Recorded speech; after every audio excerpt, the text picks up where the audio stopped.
Well, Shannon's Mahomes boy is only in his third season as a starting QB, and despite winning regular season MVP and Super Bowl MVP already, might only be scratching the surface. Yesterday at Super Bowl opening night, Patrick Mahomes told reporters, quote, "I feel like I'm at a way different level than I ever was last year in terms of reading defenses. This is just the beginning for him, which is what's so special about his future." So, Shannon, do you like that he said this? I love it because he's being honest, Skip, and that's what comes with experience, the understanding and the knowledge of what, not only what you need to do, but what a defense is trying to do. And that's what happened to me, Skip. Early in my career, I was just fast. So I just run, I didn't have no idea, didn't have to read defense. I was just trying to get open.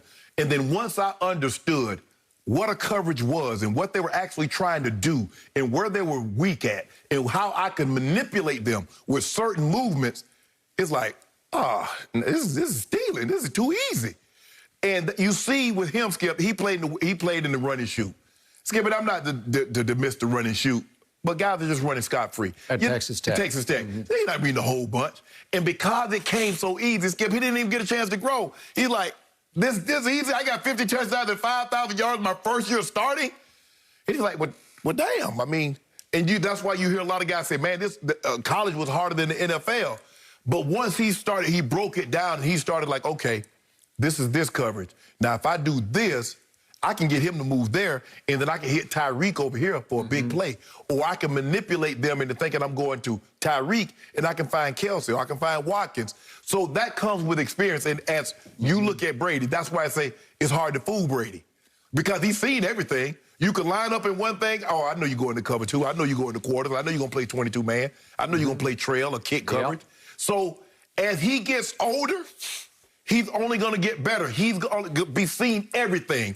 And with his ability, Skip, as you say, the sky's the limit. So I have no problem with saying this because it's hard for you to know everything. I mean, they want the guy. And I think that's what it was, Skip. Because he had the level of success that he had so early, people automatically, well, he's way beyond his years. He was immensely talented. Now you throw that immense talent with immense preparation and immense understanding, this is what you get. Okay.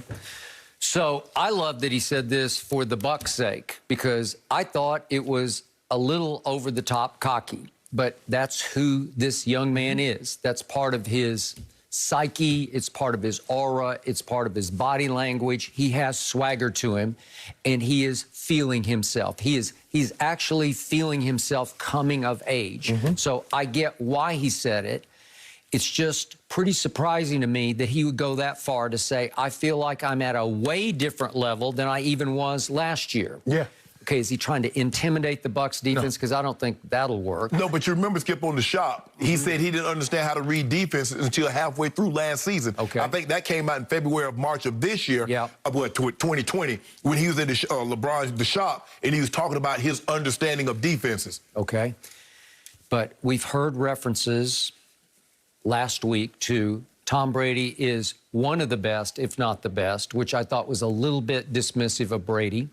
And when he did refer to him as the GOAT, it was a little bit sarcastically because this kid is starting to think he is the greatest of all times. I don't take that away, but I'm warning you and him.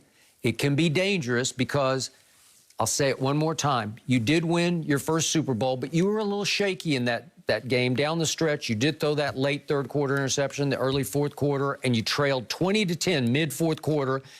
And you were fortunate you were up against Jimmy G instead of Tom Brady because Jimmy G in the fourth quarter went 3 of 11 for a grand total of 36 yards with an interception. And so you had no real pushback as you roared back and took the lead. And yet, remember, there's the Emmanuel Sanders play with 1:40 left. He's got you beat by a step. Yeah. And Jimmy G missed him at the goal line. Well, his pushback was Nick Bosa and DeForest Buckner and Armstead and Richard Sherman and Warner. That was his pushback. Yep.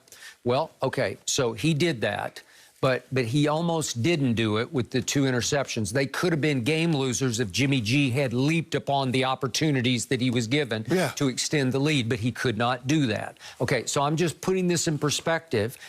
That's one thing that Tom Brady would have never said. But he's different. He's cut from completely different cloth, where he goes out of his way. In fact, Tom Brady never says anything about anything. Exactly. Because he knows the focus should be all team all the time.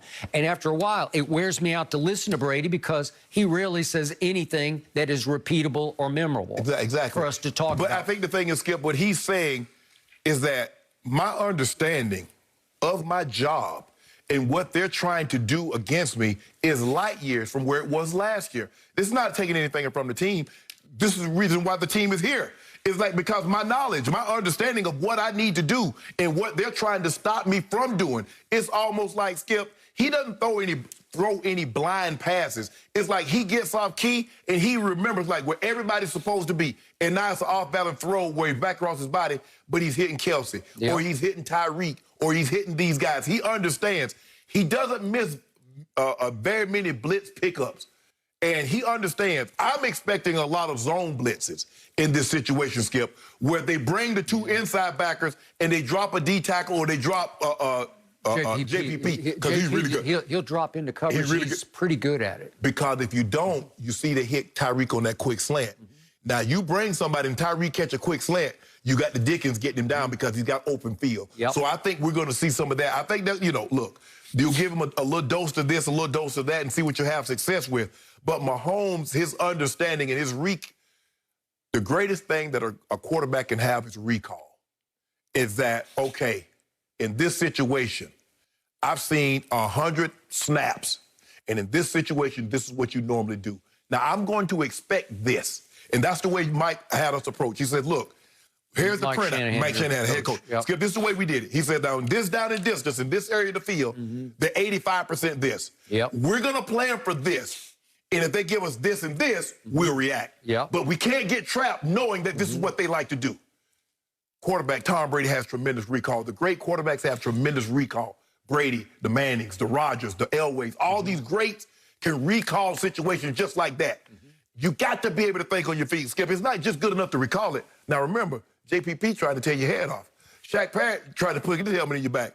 And you know what? If Sue get his hands on you, Sue ain't never just laid anybody down, Skip. Sue trying to shove you through the dirt. So for me to hear him, Skip, and he's 25, and I didn't expect him to skip and that's the biggest misconception, is that people think because you played quarterback your whole life, that you should automatically, well, you've just been doing it your whole life. The NFL is a whole different ball game. Well, it is. So far, everything has come incredibly easy for Patrick Mahomes, and it's not that easy. Brady has struggled at times. Brady has failed at times, and yet Brady is in his 10th Super Bowl because he stayed consistent in his approach, which is team, team, team. I don't ever talk about me. I'm not going to talk about my growth or my achievements. It's all about the team. So I just warn you to be careful because it's starting to trickle down to the rest of the team. Did you see what Chris Jones said yesterday? About, he said, Mahomes is already the GOAT. That's fine. You should believe that if you're on his team. And he said, I feel like I'm going to win, like, he said, 6 or 7 rings. Well, that's who the Chiefs have become. Pretty full of themselves. Not that easy. Because, Skip, the worst thing that you could have is early success. Because sometimes you take it for granted and think it is that easy. When it's not. See Aaron Rodgers. It's not that easy. It's a grind because you see what happened. You got 3 linemen out, Skip. Now you got 2 more players on COVID protocol. You do. It's just like that, Skip. Now, we could be having a whole different discussion if Robinson and Kilgore, the center, if they're not back. So we're talking about 4 starters, potentially a third, your 4th wide receiver not being there. That's a whole, and it's just like that. So what happens if that's a playoff game and you're down 4 starters? Well, you don't even get a chance to get to the Super Bowl. So when you have early success, Skip, man, this thing could be a breeze. You win your first, you go to your first Olympic.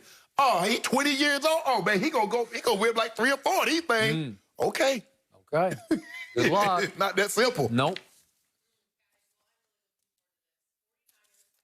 Kittle. He saw Mahomes up close and personal last year's Super Bowl, and the All-Pro is joining us live next to break down the huge matchup.